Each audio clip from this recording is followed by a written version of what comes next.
اللهم صل على محمد وعلى آل محمد كما صليت على إبراهيم وعلى آل إبراهيم إنك حميد مجيد اللهم بارك على محمد وعلى آل محمد كما باركت على إبراهيم وعلى آل إبراهيم إنك حميد مجيد সকল প্রশংসার মালিক কে? আল্লাহ।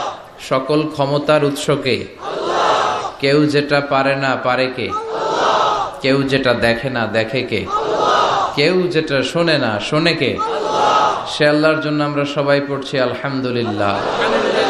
আওয়াজ করে পড়ি রব্বানা লাকাল হামদ হামদান কাসীরান তাইয়িবান মুবারাকান ফীহি ইয়া রাব্বি লাকাল হামদু কামা ইয়ানবাগি লিজালালি ওয়াজহিকা ওয়া আযীমি সুলতানিকা লাকাল হামদু বিল ঈমান লাকাল হামদু বিল ইসলাম লাকাল হামদু বিল কুরআন। আমরা প্রশংসা করলাম কার? সব সময় প্রশংসা করতে হবে কার? খাওয়ার সময়, ঘুমানোর সময়, টিভি দেখার সময়। টিভি দেখেন না আপনারা? দেখেন না কেউ? কেন দেখেন না? টিভিতে ভালো ভালো প্রোগ্রামগুলো দেখা যাবে, ঠিক কি না?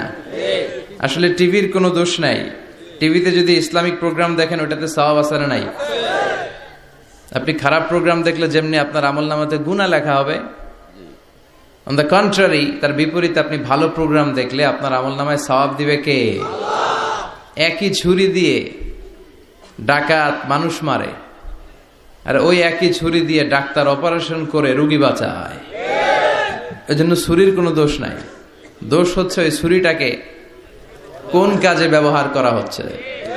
টেলিভিশনের কোনো দোষ নাই, টেলিভিশনে আমরা লাইভ প্রোগ্রাম দেখি না?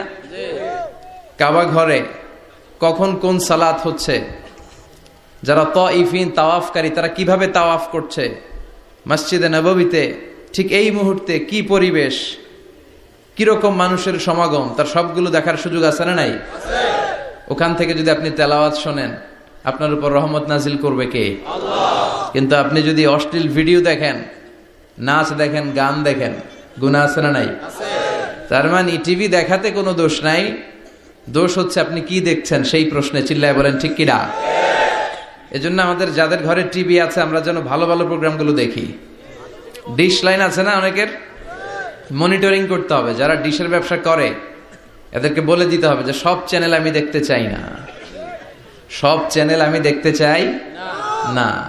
টাকা দিয়ে কিনি তাই বলে সব চ্যানেল দেখবে এমনটা নয়। টাকা দিয়ে কিনেন বলে কলার সাথে কলার ছোলাও খান নাকি আপনারা? কথা কন। টাকা দিয়ে কিনি বলে বাদামের সাথে বাদামের খোসাও খাই, ওইটা কিন্তু ঠিকই খোসা ফেলে দেয় তারপর বাদামটা খাই, ছোলা ফেলে দেয় তারপর কলাটা খাই। তো টাকা দিয়ে ডিশ কিনি বিধায় সব দেখা যাবে না। ছেলে মেয়েগুলো কোন চ্যানেলগুলো দেখতে পারবে, কোন চ্যানেল দেখা যাবে না, এটা আপনি বেঁধে দিবেন। কারণ আপনার জন্য পুরো ফ্যামিলির প্রত্যেকটা মেম্বার্স কি করছে না করছে সবটা আমানত। আমানতের বাইরে কেউ না। যিনি মসজিদের ইমাম, মসজিদের সব দায় দায়িত্ব তার কাঁধে আমানত। যিনি ঘরের ইমাম, আর রিজালু কাওয়ামুনা আলান নিসা, একটা ঘরের লিডারশিপ দিবে পুরুষেরা, বাবা, ওই বাবার কাঁধে ঘরের প্রত্যেকটা ফ্যামিলি মেম্বার্স হচ্ছে আমানত। এলাকার যিনি চেয়ারম্যান তার পুরো ইউনিয়ন পরিষদ তার কাঁধে আমানত।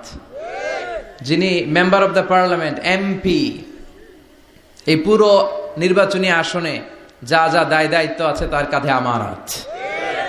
যিনি মন্ত্রী, তার মন্ত্রণালয়ের সবকিছু তার কাঁধে আমানত। যিনি প্রধানমন্ত্রী, এই 56,000 বর্গ মাইলের প্রতিটা ইঞ্চি তার কাঁধে আমানত। এটা একটা ব্যাপক বিষয়। এজন্য আপনার ছেলে কোন পথে চলে, কার সাথে মিশে, টিভিতে কোন চ্যানেলটা দেখে, এই ব্যাপারে কিয়ামতের দিন আপনারা জিজ্ঞেস করবে কে? আল্লাহ। কুল্লুকুম রাইন ওয়া কুল্লুকুম মাসউলুন আন রাইয়াতি, তোমরা প্রত্যেকে দায়িত্বশীল, আর প্রত্যেকের দায়িত্বের ব্যাপারে জিজ্ঞেস করবে কে? আল্লাহ। আমরা যেন আমাদের প্রত্যেকের দায়িত্বের ব্যাপারে সচেতন হই, আর এই টেলিভিশন দেখাটা এটা যেন ভালো কাজে লাগাই, আজে বাজে চ্যানেল যেন না দেখি। রাজি আছেন সবাই? আল্লাহ তুমি সহি সমাজ দান করো, আমরা পড়ি আমিন। দক্ষিণ রামপুর, কুমিল্লা সদর দক্ষিণ, আজকের এই তাফসিরুল কোরআনের প্রোগ্রাম। আমার আগে কথা বলেছেন আল্লামা আবু নাসর আশরাফি, হেড মুহাদ্দিস, হাজীগঞ্জ কামিল মাদ্রাসা, চাঁদপুর। চমৎকার কথা বলেছেন। আমি দেখছিলাম যে হুজুরের সাথে আপনাদের কানেক্টিভিটি এত বেশি। একজন বক্তার সবচেয়ে বড় দায়িত্ব হচ্ছে to make a huge connectivity with him and with his audience. তার শ্রোতার সাথে স্পিকারের কানেক্টিভিটি, চোখে চোখে কথার দরকার আছে না নাই? ইঙ্গিত দিলেই শ্রোতা বুঝে যায়। ভেঙে চুরে এক্সপ্লেনেশন করার দরকার হয় না। তো আমি দেখছিলাম যে হিউজ কানেক্টিভিটি,